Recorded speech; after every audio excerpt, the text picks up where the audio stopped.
Iyi ni radio BBC Gahuza miryango. Ivugira i Londres kuri metero 19, 25, 31 na 41. Ivugira ku mirongo ya FM mu karere k'ibiyaga bigari no kuri interineti kuri bbcgahuza.com.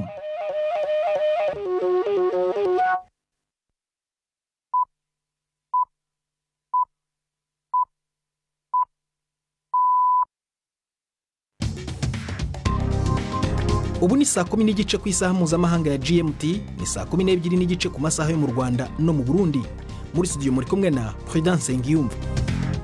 Wewe hoteza amatwi BBC Gahuza miryango aho uri hose ku isi, ikaze kuri radio, kuri Facebook live mu buryo bw'amashusho kuri bbcgahuza.com no ku mirongo migufi ya shortwave. Turi nyigo zigenza amakuru turambura mu kanya kuri uyu mugoroba wa kane tariki 23 z'ukwezi kwa 9.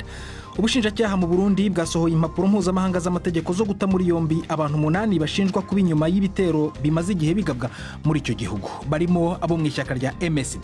Babivugaho iki? Tubibona ko ari rementanya kandi turabyiyamiriza cyane gose, nta ruhara na rutoya tubifitemo, nabwo bihuye n'akarangamutima k'umugambwe MSD, nabwo biri mu mico yacu. Ubushakashatsi bushya buratanga impuruza ko ibihugu birenga 100 ku isi bizagomba gukoresha amafaranga kuri serivisi z'ingenzi nk'ubuzima n'uburezi, kubera ko icyorezo cya COVID-19 cyabishoye mu mwanga y'umwenda munini kurusha uwo byari birimo. Naho mu Rwanda Dr. Kayumba yavuze ko ubuzima bwe butamwemerera kuburana ku rubanza aregwamo icyaha cyo gushaka gukoresha umuntu imibonano mpuzabitsina ku gahato. Ntibagirwe n'ikinamico runaka nk'uko bisanzwe buri wa kane. Ibi biganiro bibona Marike Nkuru.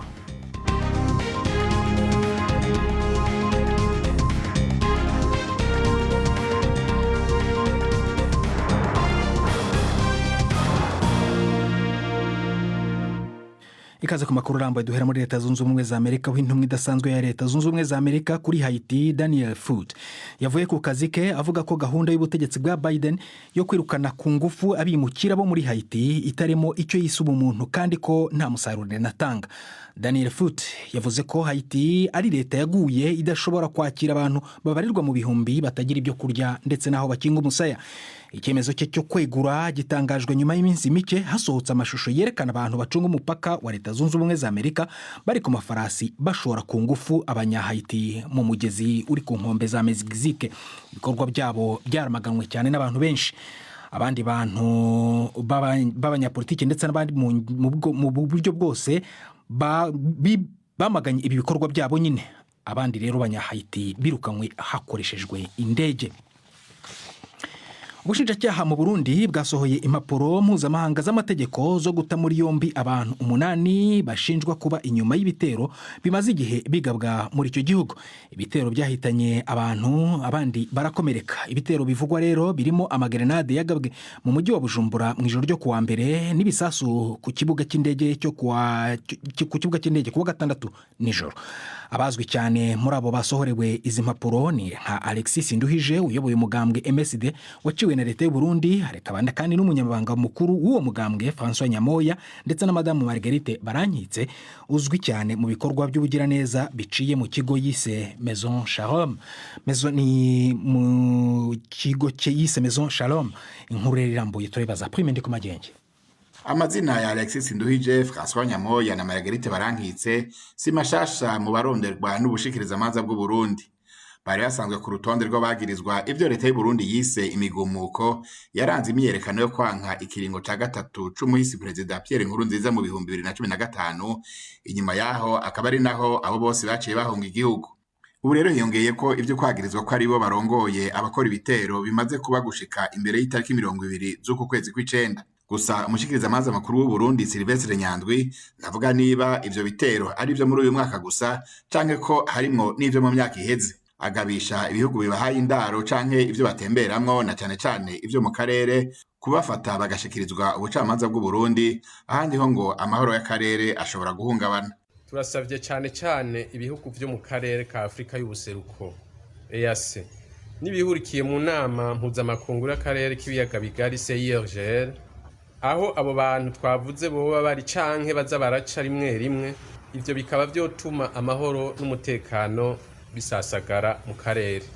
Bitagenze uko bishobora guhungabanya amahoro n'umutekano mu karere, kubera ko ivyo bikorwa ari ivy'iterabwoba ndetse ari n'ivyaha ndengambibe. Abamaze gusohorerwa imitahe yo gufatwa baharurwa mu mirongo kuva habaye intureka za politike zo mu 2015, ariko nta gihugu kiragira uwo gifashe ngo kimushikirize Uburundi. Twashatse kumenya icyo ishyaka MSD rivuga ku byatangajwe n'ubushinjacyaha bw'u Burundi, mvugana n'umunyamabanga mukuru w'uwo mugambwe François Nyamoya.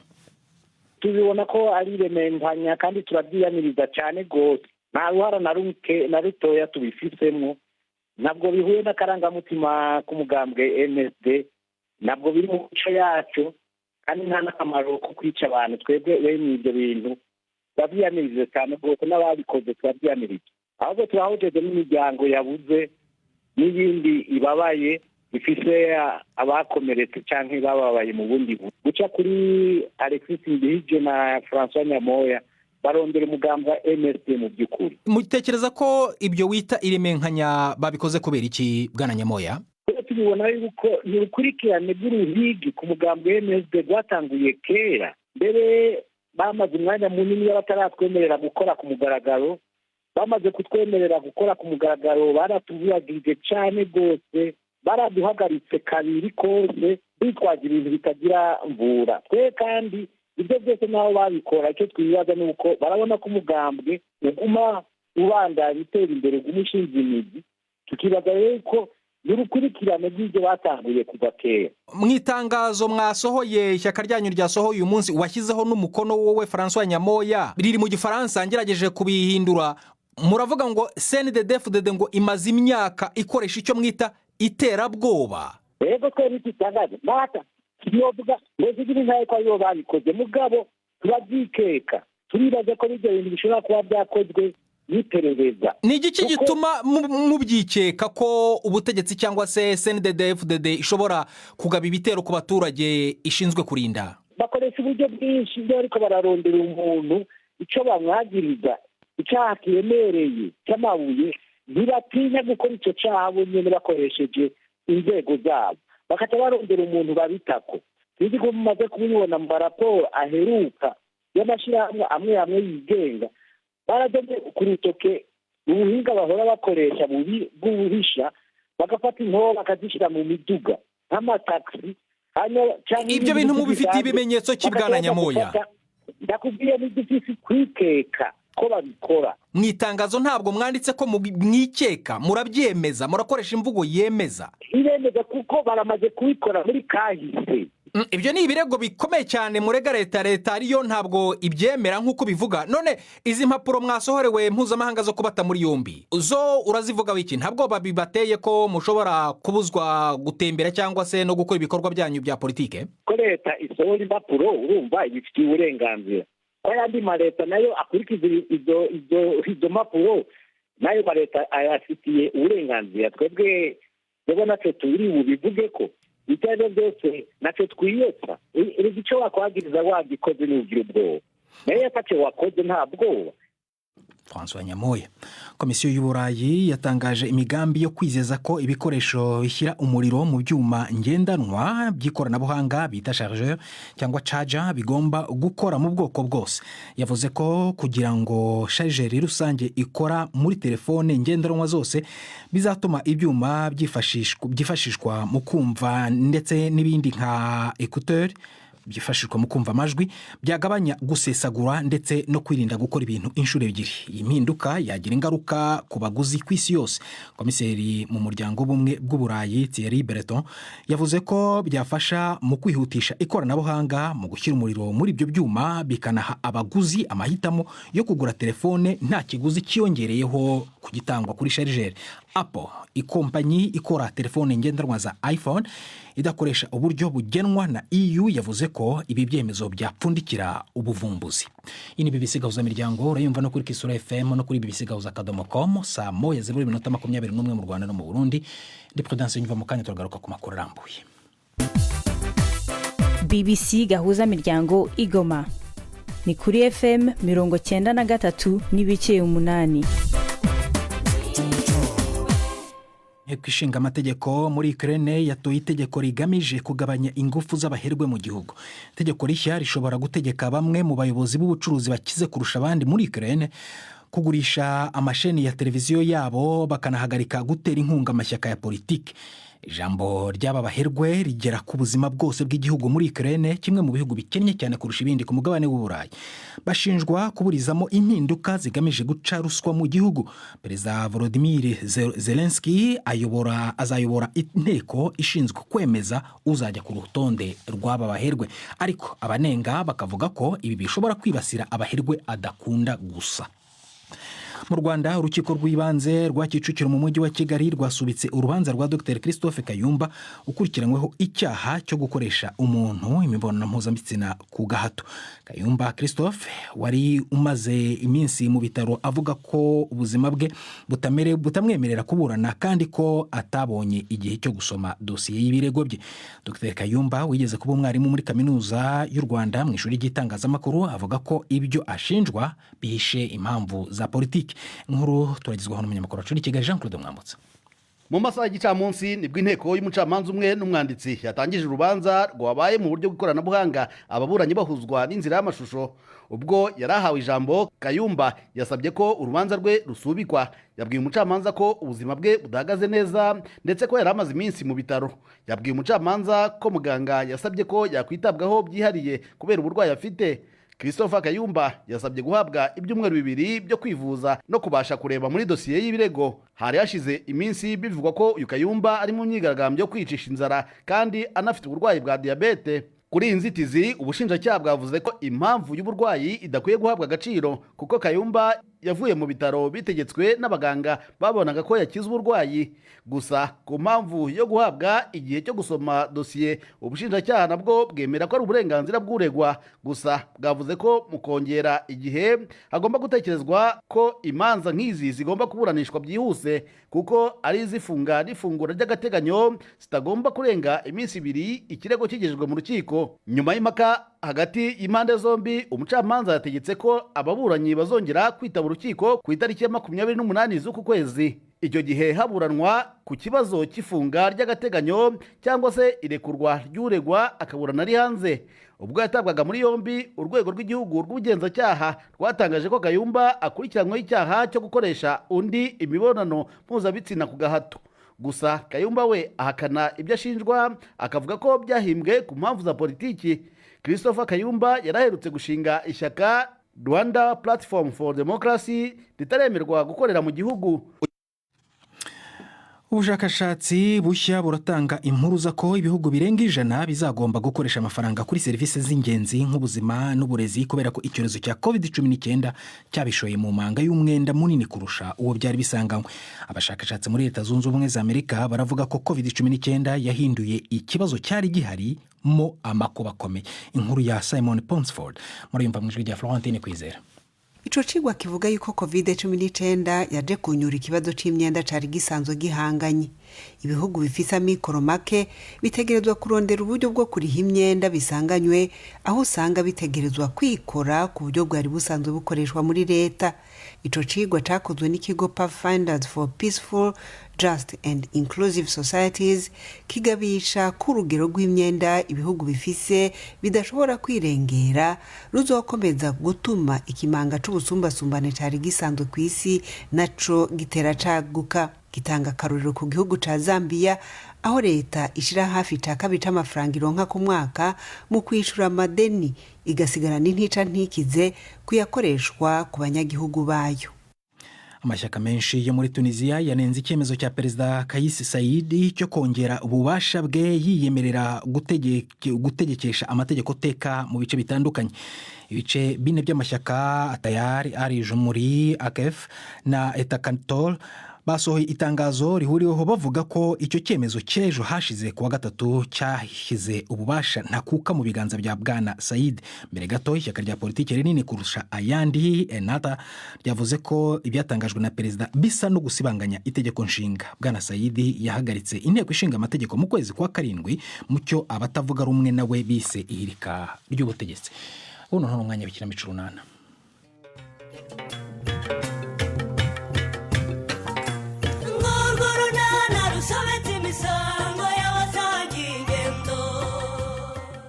Kwa Stefana akanyamuneza ni kose. Nyiramariza ariko aracyafite amakenga. Murebwa yari wakomeje gushakisha uko yakemura ikibazo cya Petero ariko ntibimworoheye. N'urunana. Ego ko ese byakugendekeye bite Murebwa? Kakoreje saho. Uko mundeba ubu ngubu mwababyeyi mwe ndahangayitse pe. Ngo byakugendekeye bite se ngo niba hari icyo tugufashe koko Murebwa? Wa mugani wa sori natubwira wasanga twagira icyo tukumarira. Erega iyi koperative yatugize umwe nta ugomba kugira ikibazo ngo akihererane. Natubwire rwose. Ndababwira. Mwana wanjye Petero afite ikibazo kandi ruremesha ntabyitayeho. Petero yabaye iki se kandi? Ngo yabaye iki Murebwa? Nyine Petero yahamagaye se amubwira ibibazo afite by'amafaranga.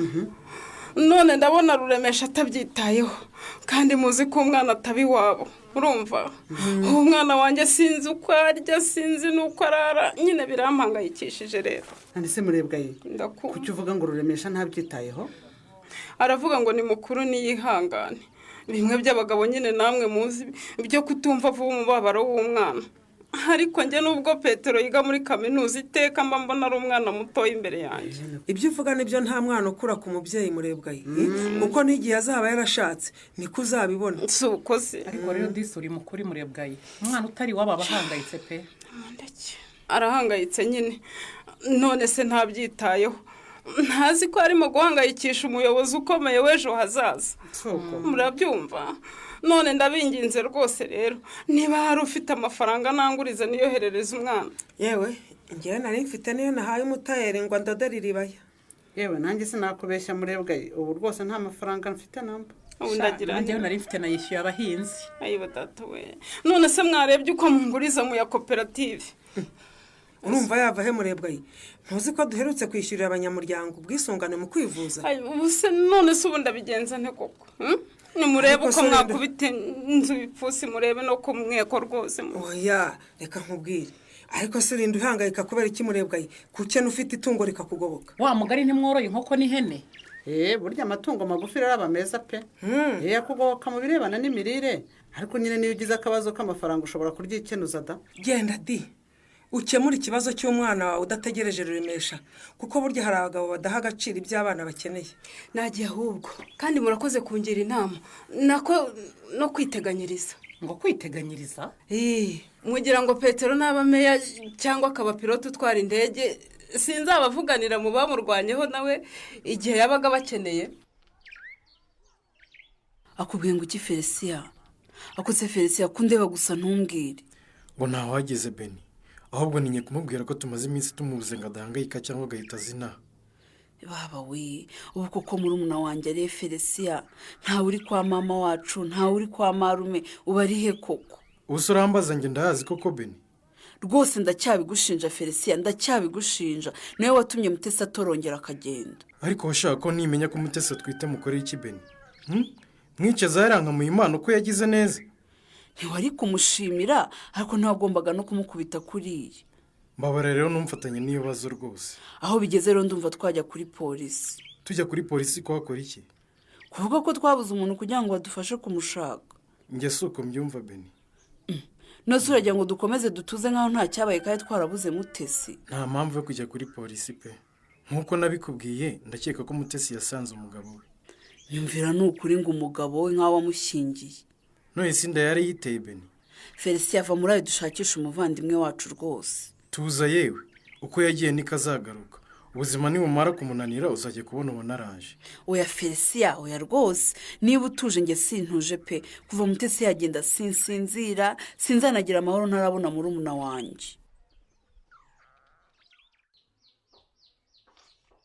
Nyamuneka jya ugenda neza Nyiramari. Kuko ntubona ko waruguye.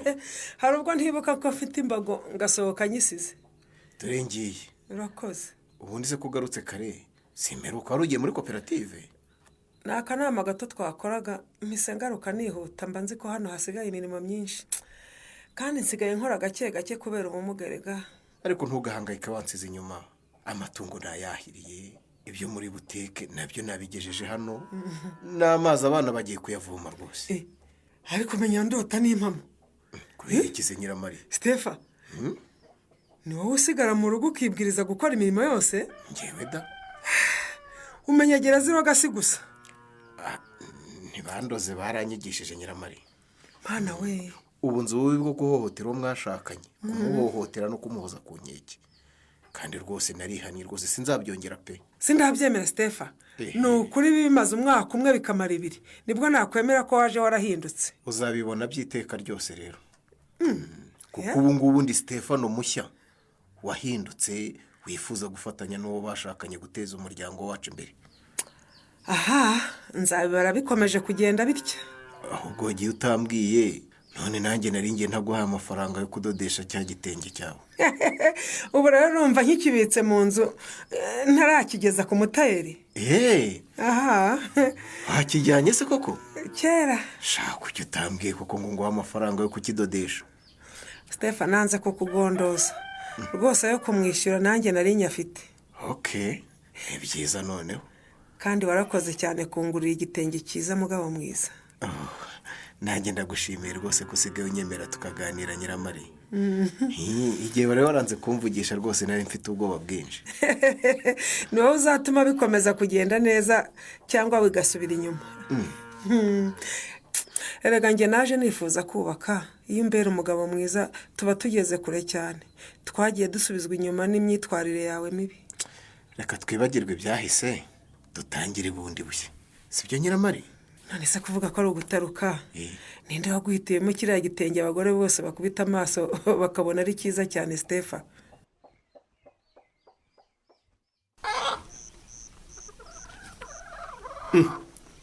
Ariko se tadi ubwo icyo nicyo kigukwiriya ukikuzana hano koko? None se urumva atari ingenzi busho?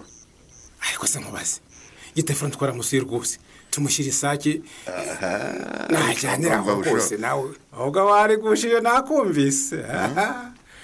Wabonye ikirakarisho wababonye ikirakazi ukaba ushaka kuyatsemba sha? Yari kwibuka ko Stefano ari inshuti yacu busho rwose. Umva rero nkubwire ikide si uko nashyigikiye rwose igitekerezo cyawe ariko nta mwanya nifitiye. Ko nta mwanya ufite kandi ngusanze ahangaha mu rugo busho? Ndi mu rugo ariko sinicaye ubusa mfite umushinga utoroshye natangiye kandi mu gihe rwose ntarawurangiza sinshobora rwose kubona umwanya wo kuva ahangaha. Uwo mushinga se n'uwuhe busho? Dore ubu nahimbye indirimbo yo gukangurira abantu nyine kwirinda COVID-19 kandi n'indirimbo nshaka ko izumvikana no mu ndimi rwose z'amahanga mbese ikagita ku maradiyo mpuzamahanga. Ndahiragije ute cyane rwose maze rero kwishyira mu ndimi 3: Ikinyarwanda, Igifaransa n'Icyongereza. Ubu rero ntegereje uri buze rwose kumfasha kwiririmba mu Giswahili n'Iringara. Ese ubwo biragusekeje ibintu by'Iringara n'Igiswahili? Iringara? Shara busho. Iri baje bavuga ngo Nabi susu na mama ngayi. Abisusu na mama ngayi se. Yewe. Ntabwo ari iryo ryanyu rwose muvuga mutazi n'ibyo bisobanura. Robana robate. Oya yewe ibyo muvuga mutazi n'icyo bisobanura. Oya njye rero mfite umuntu wabaye iriya muri Repubulika Iharanira Demokarasi ya Kongo. Arizi neza rwose. Azi Igiswahili, azi Igifaransa, azi n'Iringara. Ariko uziko buryo toroshye busho. Ariko ubwo wowe uravuga ibyo ngibyo narazenguruka isi yose. Ubu ngiye kuzenguruka za Londres, Paris, Kinshasa, New York iyo ngiyo za San Francisco ndetse no muri Beijing. Uravugisha ukuri se busho? None indirimbo yageza iririmba no mu Gishinwa ndetse rwose. Aho hose bakwemereye kuzajya kuririmba yo busho? Ntabwo nawe uranyemerera. Ariko nkurikije ubutumwa rero buri muri iyo ndirimbo. Hose nzahagera. Ngaho se ndirimbira niyumvire busho.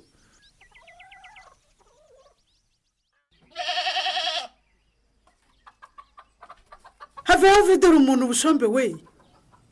Ariko murebwa yi. Nubwo urabona utaruhoreshera amakosa koko. Urabona? Uvuze ngo iki koko busho? Uzi koko dore rwose iyo kankoza atamfata ukuboko. Iri buye mba ndi kukubise muri nyiramivumba gasanga rwose ndafunzwe nzira ubusa. Nukurura dukanze murebwa. Koko nkariya wakoraga iki muri biriya bihuru? Uzi ko narangize ngo igikoko kije kutwibirira amatungo. Nanjye ntabwo yari ngiye rega. Byagenze biteze kutavuga. Ahubwo se nta hene yanjye mwamboneye. Ihene. Ihene yawe se tuyibona iva ijyaye. Ndeka wa muntu we. Ni hene nari nyivanye mu rugo ngiye kuyigurisha kugira ngo ndebe ko nakorohereza petero amafaranga none rancitse nise ukabukeka ko yaje hano mu Murebwe yancitse rwose nuko irirukanka ndebe rero Murebwe rero nkubwire ndakuba ihene zacu rwose uyu munsi nizigeze ziva mu kiraro ntabwo zavuyemo rwose ntiziherutse hanze rwose turazahirira tukazigaburirira mu kiraro mva rero nk'abantu b'abaturanyi kandi nizera ndabinginze nimumfashe tuyishake Murebwe komeza ushakisha ahubwo itazi rwose mbagufashe kwishaka none se ariko nta mwanya afite rwose ubu ndahuze pe ndabigira nte kankwa wamfashije ngaho ushakisha aho ngaho ahubwo itaza guhera ubu se nibura burundu koko ndabigenza nte mwabantu mwe petero akeneye amafaranga byihutirwa none ndayibuze ubigiye ko Murebwe rwose urabizi uwo mwana Petero ni inshuti yanjye none se wamfashije rwose ubu ngubu usanze nta mwanya mfite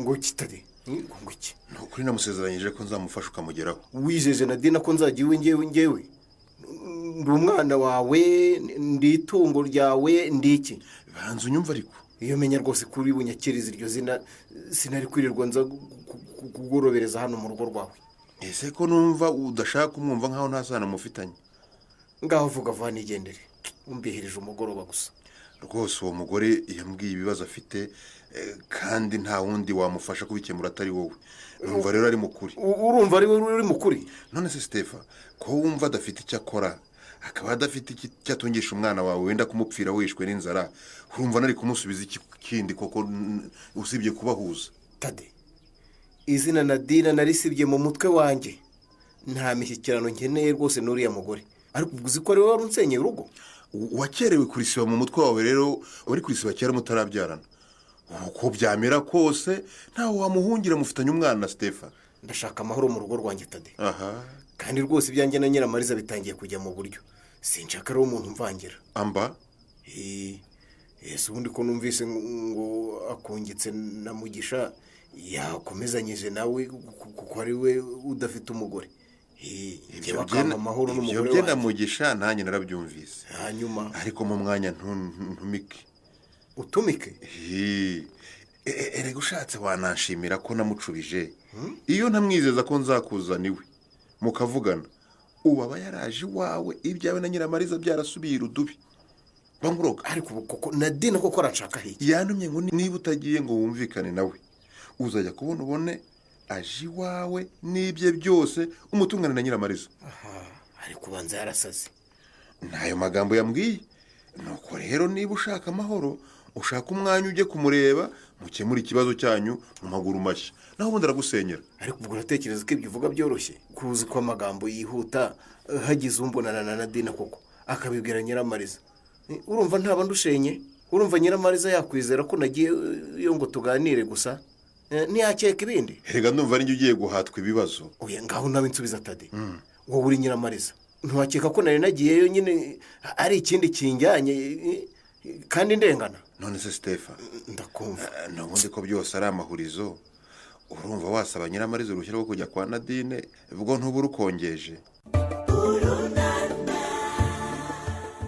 Stefano ntiyorohewe azabasha ate kwita ku mwana yabyaranye na Nadine atabangamiye imibanire ye na Nyiramariza ntuzacikwe n'ikinamico Urunana y'ubutaha ikinamico Urunana mwitegurirwa n'umuryango Urunana Development Communication mukayikurikira kuri radio BBC kuwa 2 no kuwa 4 saa 12:45 z'umugoroba ikinamico Urunana kandi mwayikurikira kuri YouTube kuyigeraho andika ijambo ikinamico Urunana official maze utange n'ibitekerezo uramutse ufite ikibazo cyangwa igitekerezo kandi wifuza kutugezaho watwohereza ubutumwa bugufi bwanditse kuri telefone igendanwa 0783 18 10 mushobora kandi kunyuza ubutumwa kuri page yacu ya Facebook kwigeraho no kwandika ijambo Urunana tubibutse ko tubagezaho ikiganiro gikuyemo ibice by'Urunana twumvise mu cyumweru icyo kiganiro tukibagezaho ku cyumweru saa 9:30 za mu gitondo na saa 11 z'umugoroba kuri BBC dusubikiye ikiganiro Urunana cy'uyu munsi naho butaha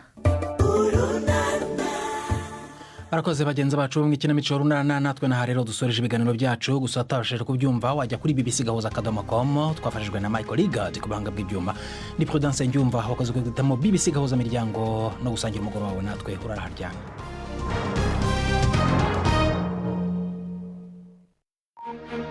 Thank you.